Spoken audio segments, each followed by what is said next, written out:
Hello, BookTube. I've got some mail for you today on a gray, rainy Saturday. The unbelievable weather forecast that I've been talking about for the last few days, one part of it at least, has happened. Rain did indeed arrive today. It's a gentle spring rain. That is part one. All the forecast information said that rain would come. The other aspect that the forecast information said is that this is a little brush of rain. All the models are saying that this is a little brush of rain, then a little patch of clear. Tomorrow it might not rain at all, and then 7 days of rain. 7 days of at least a better than 50% chance of rain every day. So one part has happened. I don't believe the second part, but mail did come. It's been a low key day for the little bean. She does not like the rain. She doesn't even like knowing that it's raining outside, even when she's inside. Occasionally, I hit her with a line reminiscent of me Sainted Ma, and point out to her that there are plenty of dogs that are outside in this weather. They're just they're chained to a tree in a backyard. They're in the rain, laying in the mud. It doesn't get through to her any more than it got through to 5-year-old Steve. But let's look at the mail. We've just got 3 packages here. This doesn't need to be a long mail haul. We've got 2 packages in a box. We'll see what we have and whether or not anything is intensely squeal-worthy. All 3 of these packages are small. They're all thin. So I don't know that they're going to be squeal-worthy. Very seldom will that be true. So what is this first one? Okay. All right. Well, I called that, didn't I? Okay, this is coming out in June. This will be published in June. This will be a hardcover for $27. This is the new Rachel Cusk, a novel called Parade. And the pub sheet starts off with oh no, it doesn't start off with. I'm sorry. The pub sheet is entirely composed of praise for Rachel Cusk. Not particularly this book, but Sam Byers in The Guardian, Dustin Illingworth for the LA Times, Hailey Julavitz for the New York Times Book Review, Sebastian Smee for the Washington Post, Andrew Anthony in The Guardian, again, I guess they reviewed it twice, maybe that's the second book, Anthony Domestico in the Boston Globe, Dwight Garner in the New York Times, Sam Sachs in the Wall Street Journal, okay, all right, Ruth Franklin in the Atlantic, okay, but that's all that this sheet is just praise for the book. It's not telling me anything about the book, so we'll just read the back to see what this is. Midway through his life, the artist G, just the letter G, begins to paint upside down. Eventually, he paints his wife upside down. He also makes her ugly. The paintings are a great success. In Paris, a woman is attacked by a stranger in the street. Her attacker flees, but not before turning around to contemplate her victim, like an artist stepping back from a canvas. So her attacker is a woman. At the age of 22, the painter G leaves home for a new life in another country, far from the disapproval of her parents. Okay, but you told us in just a paragraph ago that midway through his life, the artist G began to paint upside down. Now G is a woman. The disapproval of her parents. Her paintings attract the disapproval of the man she later marries. When a mother dies, her children confront her legacy, the stories she told, the roles she assigned to them, the ways she withheld her love. Her death is a kind of freedom. Well, of course, she's hateful. Of course, she withheld love instead of giving it to them because they wouldn't be her children if she weren't heterosexual. Okay, I don't know what I'm getting there. Let's see the summary here. Parade is a novel that demolishes the conventions of storytelling. Well, of course, don't they all? Right? Because if you didn't demolish the conventions of storytelling, well, then we maybe would be able to see that you're a bad storyteller. It surges past the limits of identity, character, and plot to tell the story of G, an artist whose life contains many lives. Rachel Cusk is a writer and visionary like no other, who turns language upside down to show us our world as it really is. Okay, all right, well, as you could probably tell from my tone of voice, I don't like this author. She writes really, really stupid books, regardless of the heaps of praise here from all and sundry, from the Wall Street Journal, the Washington Post, the New York Times. She writes really, really stupid books. Books that are basically whatever thought comes into her mind, sentence by sentence. I have not thought about any of this. You cannot criticize me. so I don't need to. I don't need to actually work on any of this. Read that first paragraph. Midway through his life, the artist G begins to paint upside down. Eventually, he paints his wife upside down. He also makes her ugly. The paintings are a great success. That is a children's book. I know that's just the cover copy. That's not the book. But I guarantee you the book will be like that. But anyway, so this comes out, did I already say? This comes out in the summer, I believe. Yes, in late June. You can tell, I mean, again, it's just cover copy. It's not the book. But I think it's safe to say that this book is going to say that biological sex is an illusion. At least it's safe to say that it's just a decision that you make from day to day.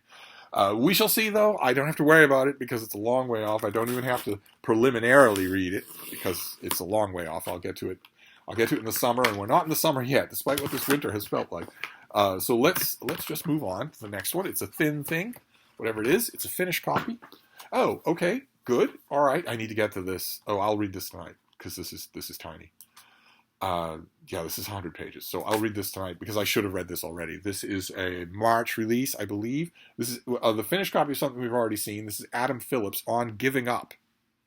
And this is just the finished copy. This is just a copy that you'll get in the bookstore for $26. So let's just read the dust jacket. To give up or not to give up? The question can feel inescapable, but the answer is never simple. Giving up our supposed vices is one thing. Supposed vices. Yeah, because what's to say what is a real vice, right? If I say something's a real vice, well, I'm a cishet white colonizer. So if I say something's a vice, you should probably embrace it. So something that makes you cough up blood, something that makes you pant like a dog when you walk up one flight of stairs, that's not a vice if I say it is.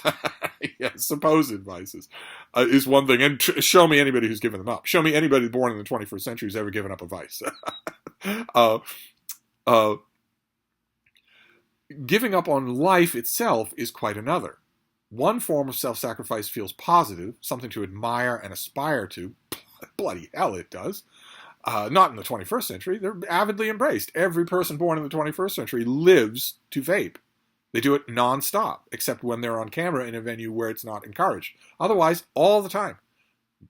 Go out to the club, you are getting wasted on either alcohol or the hookah or both. Just enormously so, all the time. The thing about the little plastic vaping machines is that you can do it all the time. It doesn't need to be a big falderall where you're in the middle of a conversation with friends and then your need comes upon you. You start breaking out in pinpricks of ice cold sweat and you have to get up, disengage from the conversation, go out into the nearest rat-infested alley and indulge in your drug for the next 20 minutes, missing whatever's going on inside. Then when you finish, you cough, you come back inside and reassert yourself for the 25 minutes that has bought you. When the little vaping machine, you don't have to do that. You can just literally do it constantly. While the other is profoundly unsettling, if not actively undesirable. There are always, it turns out, both good and bad sacrifices, but it is not always clear beforehand which is which. We give something up because we believe we can no longer go on as we are. In this sense, giving up is a critical moment, an attempt to make a different future. In this book, the acclaimed psychoanalyst Adam Phillips illuminates both the gaps and the connections between the many ways of giving up and helps us to address the central question, what must we give up to feel more alive? Okay, so how does this begin? Just out of curiosity, we've only got 3 books, so we've got the time to do this. How does this begin? Okay, all right, okay. There are quotes at the beginning before we even get to the text, and the very first quote is from Judith Butler. So, all right, we're on fine footing. But let's just see how the prologue starts. When people say, in the ordinary way of things, that they are giving up, they are usually referring to something like smoking, or alcohol, or chocolate, or any of the other anesthetic pleasures of everyday life. They are not, on the whole, talking about suicide, though people do tend to want to give up only their supposedly self-harming habits. Giving up certain things may be good for us, and yet the idea of someone just giving up is never appealing. Like alcoholics who need everybody to drink, there tends to be a determined cultural consensus that life is, and has to be, worth living if not, of course, actually sacred.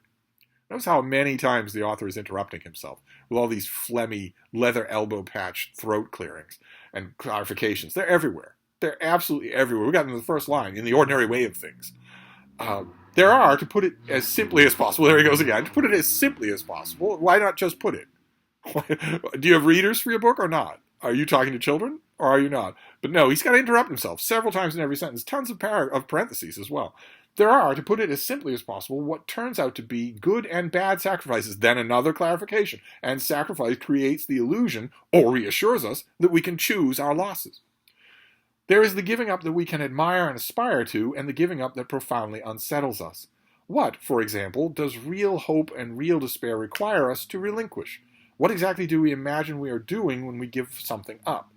This book, then, is about the essential and far-reaching ambiguity of a simple idea. Okay, this definitely goes on the pile for tonight. That's not long at all. It's 100 pages, so it won't be any big deal. And then we have the box.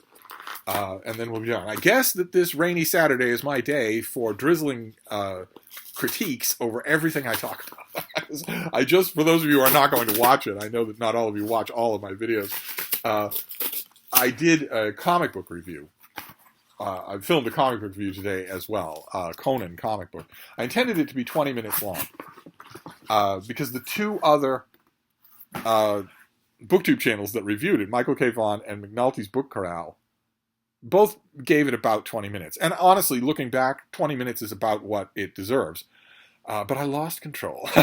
That video, those of you who like rants, even if you don't read the things they're about, are going to like that. It goes on for quite some time. Let's see if this last one is something that I can like. That would be nice. Oh, wait. We've got praise for Adam Phillips on the back of his book. The back of his book is not a description. It's just praise. Good Lord, what an era we live in. John Gray.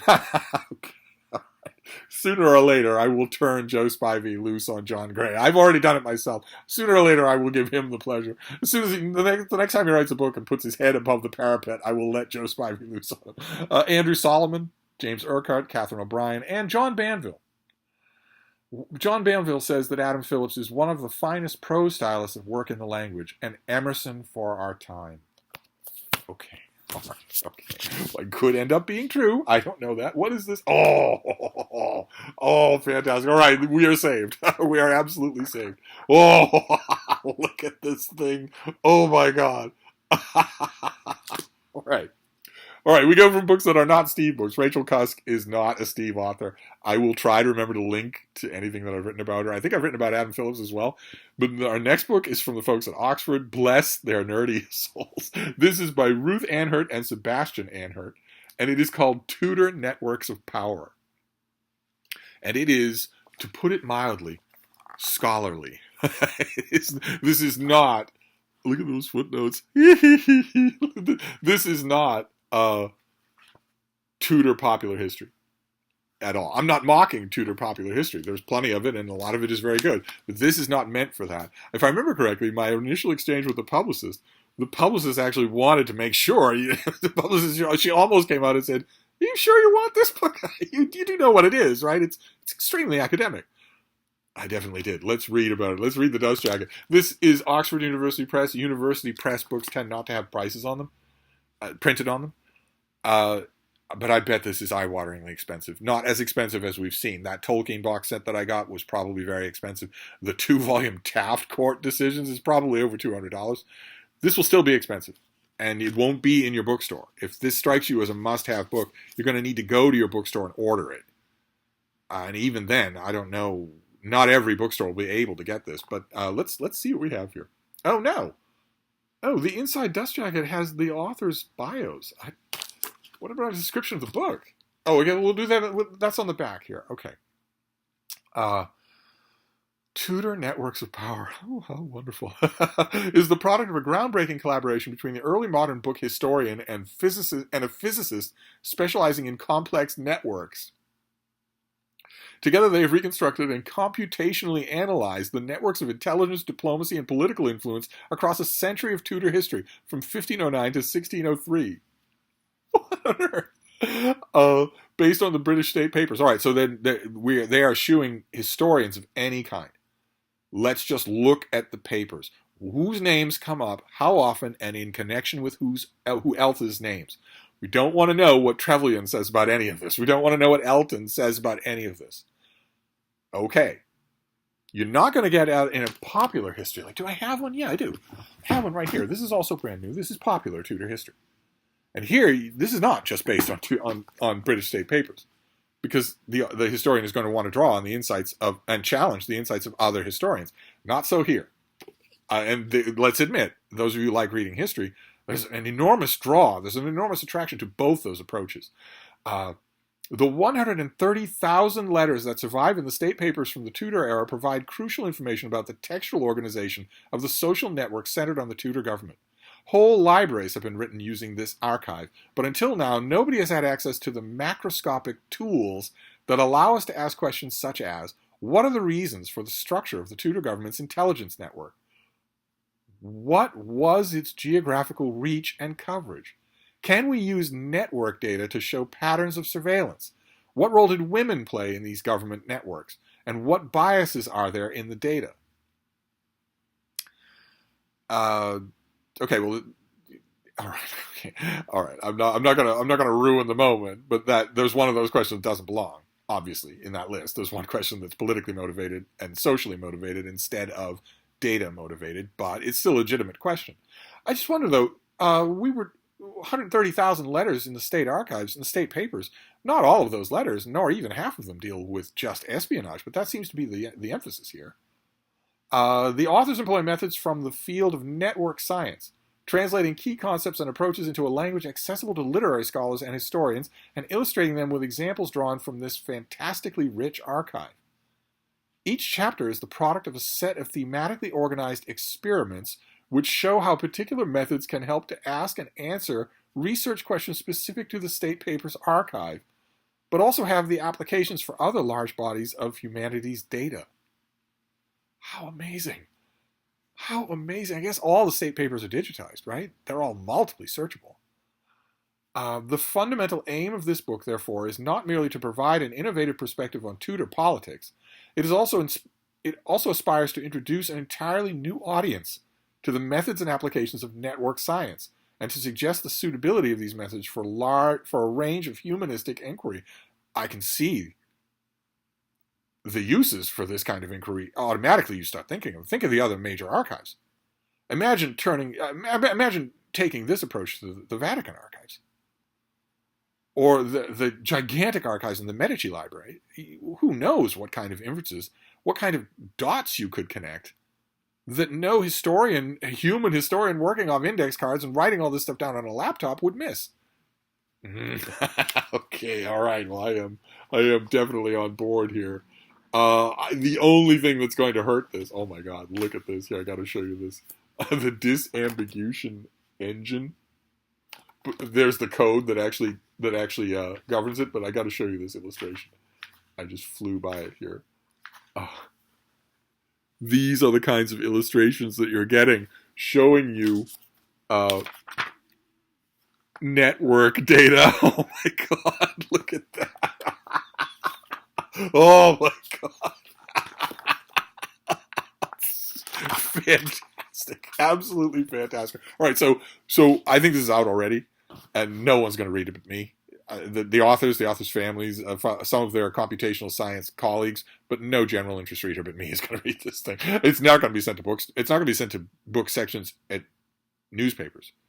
I'd be willing to bet that the New York Times would have to request this. I'd be willing to bet they wouldn't get a copy, because there's no chance. The people at Oxford are thinking there's no chance anyone's going to review this. So this, I think, is out already. The two automatic concerns that come up, because I am a general interest reader, I'm not a specialist in computer programming or anything like that. The two cautions that come up right away are, number one, do the two authors do a good enough job explaining, what was the term?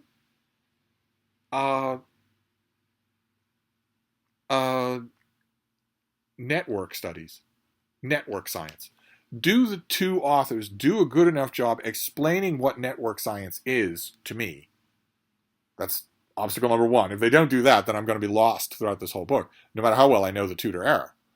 And obstacle number two is, computer network science or not, are they good writers? Is this an enjoyable book?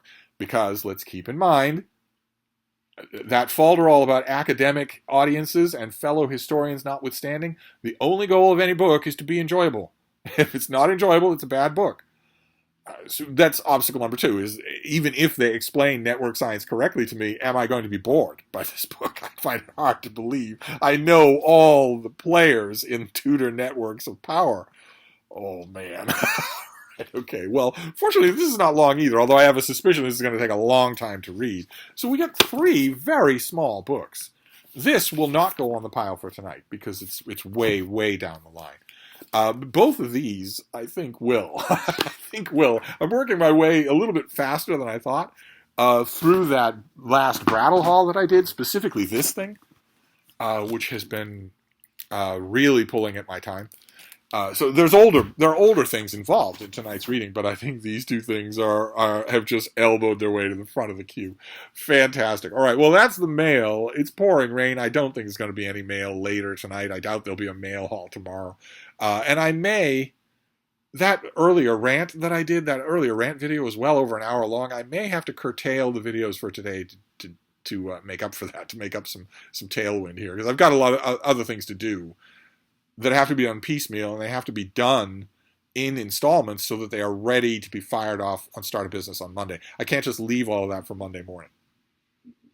So I don't know. This may be a low video day. If it is, I'll try to make up for it tomorrow. I'll try to bombard you with videos tomorrow, including another Q&A video, since you seem to love them so much. And I had a couple of stunning questions last time. I always manage to get a stunning question or other.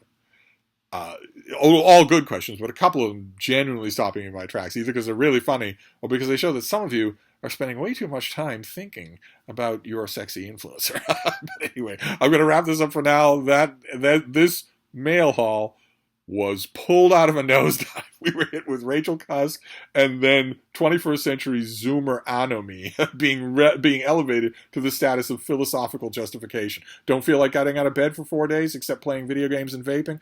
Maybe there's a reason for that. Maybe that doesn't mean that you're a feckless loser. We were in a nosedive, and then we got Tudor networks of power, and now Steve is giddy. So that was good. We saved the mail haul. I will see what other videos we do, but I will wrap this up for now. But I'll be back. Thank you, BookTube.